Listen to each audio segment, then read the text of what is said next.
August 30th, Tokyo Bay lay silent beneath a pale morning haze. The war that had consumed the world for 6 long years was over. Japan, once a proud empire, now stood broken. Cities had been flattened into ash. Rice fields left barren, and millions of civilians were starving. In the ruins of that empire, something extraordinary was about to unfold. A story not of vengeance, but of mercy. For months, Japanese civilians had been taught to fear the Americans. Propaganda warned that U.S. soldiers were monsters, men who would slaughter the old, enslave the women, and burn what little remained. Mothers whispered these warnings to their children as they huddled in shelters. During air raids, many believed it completely. So when word spread that the American occupation forces were arriving, entire villages braced for the worst. Some even prepared to take their own lives rather than face capture. But when the American ships appeared off the coast of Japan, the reality was nothing like the nightmare they had been told. On those ships were not conquerors, but young men, many barely out of their teens, exhausted from years of war and desperate for peace. They looked upon Japan not with hatred, but pity. In Yokohama, the first waves of U.S. soldiers stepped onto Japanese soil. The silence was haunting. Streets were empty, shops abandoned, homes half destroyed. Through shattered windows, the soldiers could see frightened faces peeking from behind paper doors. One sergeant from the 8th Army later wrote, "We expected ambushes, but we found hunger instead." Children were the first to emerge. Small, skeletal figures in tattered clothes, barefoot on the dusty roads. Their eyes were hollow, their bellies swollen from malnutrition. Some carried scraps of cloth tied like satchels. Others clutched the hands of their mothers. The Americans froze, rifles ready, unsure what to do. But then, one soldier reached into his rucksack and pulled out a can of Spam. He opened it with his knife and held it out to the nearest child. The boy hesitated, trembling, then stepped forward. He took the can, sniffed it cautiously, and began to eat. The soldiers watched as he smiled, a tiny, fragile smile that would be remembered for a lifetime. That moment broke the invisible wall between enemy and human. Word spread quickly through the neighborhoods. The Americans are giving us food.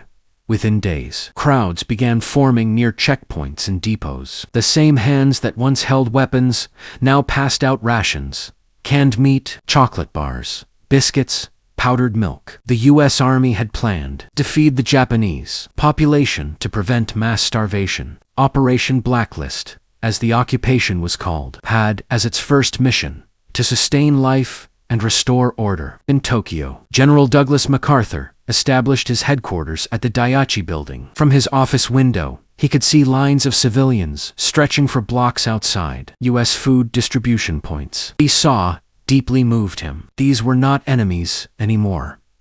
They were victims of their own militarist government, abandoned and desperate. MacArthur ordered the immediate expansion of food shipments. Tons of rice, flour, and medical supplies began arriving from the Philippines, Hawaii, and the continental United States. The Japanese could hardly believe what they were seeing. For years, they had been told Americans would destroy them. Yet here were soldiers carrying bags of rice into villages, helping farmers rebuild irrigation ditches, and teaching children how to purify water. One elderly woman in Yokosuka recalled later, "They treated us like people. I could not understand it. We had hated them so much." In small towns across Honshu and Kyushu, this pattern repeated itself. The Americans, trained to fight and kill, were now distributing bread and medicine. They repaired bridges, cleared rubble, and reopened schools. In the evenings, children would gather near the military camps, waiting for leftovers from the mess hall. Many soldiers secretly saved portions of their meals, slipping them to the waiting kids through the wire fences. One soldier wrote home,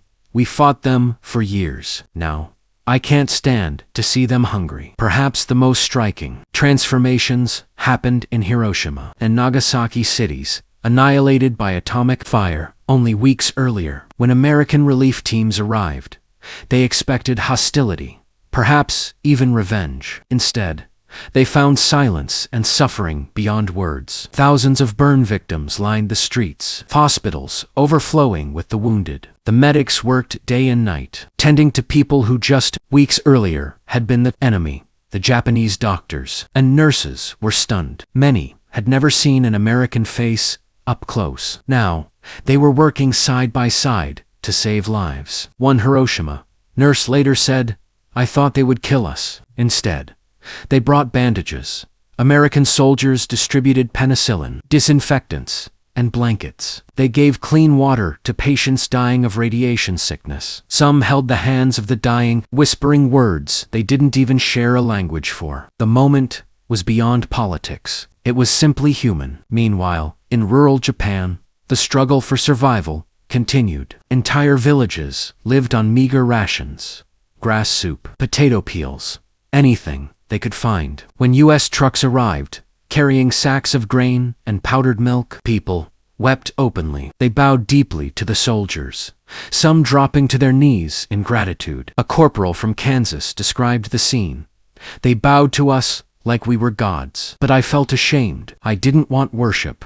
I wanted them to eat." American officers worked closely with local leaders to organize fair food distribution. Japanese police and even former Imperial Army officers cooperated under strict orders from MacArthur's headquarters. Within weeks, malnutrition rates began to drop. Children gained weight. Disease outbreaks slowed. The shock of mercy began to replace the fear of occupation. It wasn't just food that changed lives. Clothing drives from the U.S. sent tons of used garments, blankets, and shoes. The Red Cross distributed them across the islands. Japanese women who once sewed military uniforms now stitched together, donated American cloth to make dresses for their children. For many, it was the first time in years they felt human again. And yet, it wasn't an easy peace. There were still scars, burned cities, lost families, the unbearable memory of war. Many Japanese men returned home from battlefields